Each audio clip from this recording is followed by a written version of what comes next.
बादशाह फूलों के ऊपर सोया करता था। मुद्दतें बीत गईं, जब से होश संभाली यही वजीफा था, बादशाह के लिए फूलों की सेज बचा दी जाती।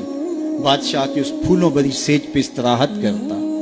बूढ़ी हो गई। एक दिन फूलों की सेज सजाई के दिल में ऐसे ख्याल आ गया कि मैं सेज तो सजा के चली जाती हूँ और बादशाह आके लेट जाता है, मैं भी तो देखूं कि फूलों पे सोने का लुत्फ क्या है। तो वो अपनी कमर सीधी करने के लिए फूलों की सेज पे लेट गई। सारे दिन की थकी हुई थी, आंख लग गई। बादशाह वक्त पे अपने कमरे में दाखिल हुआ तो उसने देखा कि एक लोंडी उसकी सेज पे सोई हुई है। बड़ा गुस्सा आया।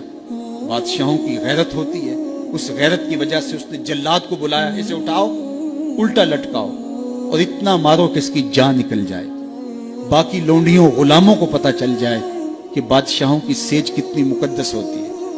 उस लोंडी को वहां से दबोचा गया, उल्टा लटका दिया गया और जल्लाद कोड़े मारने लगा।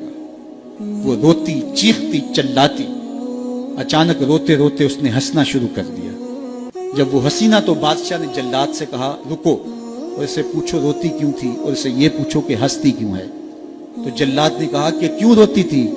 उसने कहा, जब कोड़ा लगता था तो जान निकलने को आती थी, मैं रोती ना तो और क्या करती। कहा, ये बात तो मेरी समझ में भी है, लेकिन ये बात समझ में नहीं, तू हंसती क्यों है। कहा, मुझे हंसी इस बात पे आई है कि चंद लम्हों के लिए सेज पे सोई हूं तो इतनी मार खानी पड़ रही है, तो जिसको उम्र होगी सोते हुए उसका क्या बनेगा। हमारी ये फिक्र होनी चाहिए कि दुनिया के ऊपर जो हमें नेमतें मिली हैं हमने उसका हिसाब देना है। सुम्मा लतुसअलुन्ना यौमइज़िन अनिन नईम। उस दिन एक एक नेमत का हिसाब देना होगा। ये कोई किस्सा कहानी नहीं है, ये कुरान है। एक एक नेमत का हमें हिसाब देना होगा। आइए इस मुख्तसर जिंदगी को अल्लाह और उसके रसूल के नाम लगा दें। जिंदगी जो गुजर गई सो गुजर गई।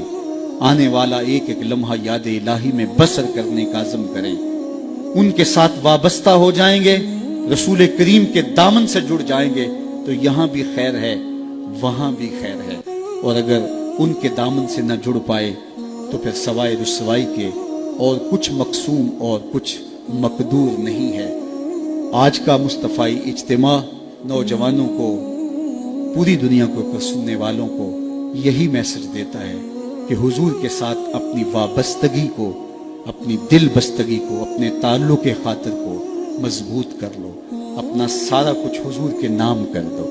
उनसे वाबस्तगी और उनसे उल्फत का रब्त और रिश्ता जब कायम कर लोगे तो फिर दुनिया भी बेहतर और आखिरत भी बेहतर। वरना ये दुनिया भी मुश्किलों, अजियतों और तकलीफों से गुजरेगी और आखिरत का हिसाब अभी बाकी पड़ा है। मुख्तसर जिंदगी है।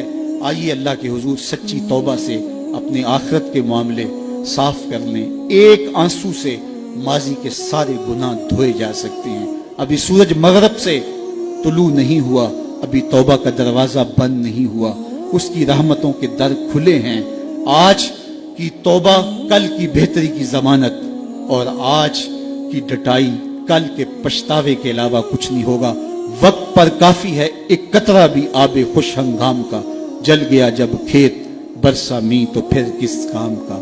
और अगर इन सांसों के बदले सजदा हो जाए, इन सांसों के बदले कयाम हो जाए, रुकू सुजूद हो, रसूल करीम पे दरूद पड़ा जाए, किसी दुखी के सर पे हाथ रख दिया जाए तो ये सांसें काम आ गई। वो खुश नसीब हैं जिन्होंने अपनी सांसें अल्लाह और उसके रसूल के नाम वक्फ कर दी। और वो बदनसीब जो अपनी सांसें, अपना वक्त और अपनी कीमती जिंदगी बर्बाद कर रहे हैं। अब भी वक्त है, अब भी मौका है, तौबा का दरवाजा खुला है। सूरज मगरब से तुलू नहीं हुआ, दरे रहमत कुशादा है। आइए मैं और आप अल्लाह के हुजूर सच्ची तौबा से उसकी चौखट पे हाजिरी दें और अपने गुनाहों की माफ़ी मांगे। जिस शौक़ व मोहब्बत से, जिस प्यार के साथ आप लोग तशरीफ़ लाए, मैं आप सब लोगों का शुक्रगुजार भी हूँ। काफ़िलों को तरतीब देना, फिर ज़िम्मेदारी के साथ यहाँ तक लेकर के आना, ये एक कठिन काम था।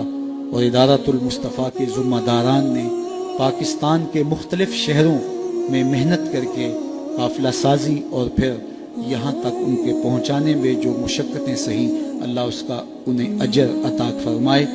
और उलमा, मशाइख, आली मर्तबत बुज़ुर्ग जो लोग तशरीफ़ लाए, मैं सबका शुक्रगुजार हूँ। اور ادارۃ المصطفیٰ کے ان بچوں، ان کے والدین، ان کے اساتذہ اور جملہ معاونین کو مبارکباد پیش کرتا ہوں کہ یہ سند فراغت پا کے آج معاشرے کے اندر دین کی تبلیغ کے لیے اتر رہے ہیں۔ اللہ ان کی مدد کرے۔